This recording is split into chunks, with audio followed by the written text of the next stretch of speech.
Where do babies go when they die? Now, this can be a tough thing to think about, but the Bible does give us a few answers. So let me show you.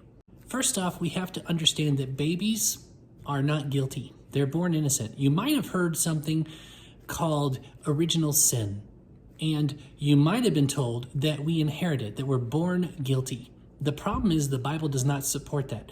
What the Bible supports is that we are born with a sin nature. We have a desire to sin. Our body wants to sin. This is what Paul describes in Romans chapter 7. But to say we're born guilty doesn't make sense at all, because sin is a willful rebellion against God. And babies don't have the ability to rebel against anything. They don't know right or wrong. So at some point you reach what we call the age of accountability. And this is where you're old enough to understand that there are wrong things you can do. And then if you choose to do them, okay, now God starts holding you accountable. Now someone might bring up to you a passage that says all have sinned and fallen short of the glory of God.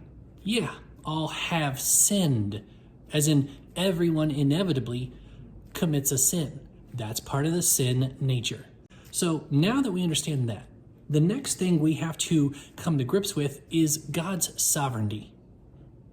Yeah, that's a big word. God has complete sovereignty over everything, not just creation, but everything he's ever made, including me, including you.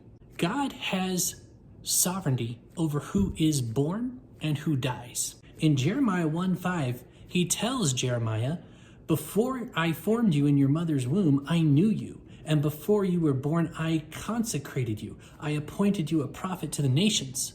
God absolutely understands and plans for people to be born.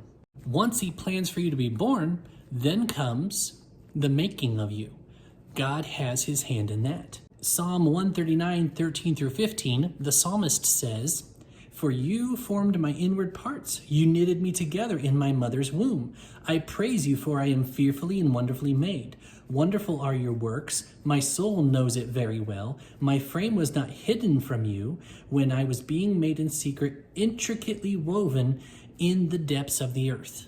So once you understand that God has planned you and made you, then we have to establish that he has the power and authority over life and death itself. So if we go to Deuteronomy 32:39, it says, "See now that I, even I, am he, and there is no God beside me. I kill and I make alive, I wound and I heal, and there is none that can deliver out of my hand." God has absolute authority over life and death. And so the next thing to understand is that he superintends our lives. So the word superintend, it sounds kind of like superintendent. If your school has a superintendent, they oversee the whole school. Well, God oversees your whole life. And we can read about that in Romans 9:21, which says, "Has the potter no right over the clay to make out of the same lump one vessel for honorable use and another for dishonorable use?" God has absolute authority over your life and what he chooses to do with it. So we've established that babies are born innocent and God has absolute sovereignty and right. Now, where do we go from that? Now we need a passage that clearly spells out to us that babies don't go to hell when they die, that they go to be with the Lord. And that's only possible if they're innocent. But where's that passage?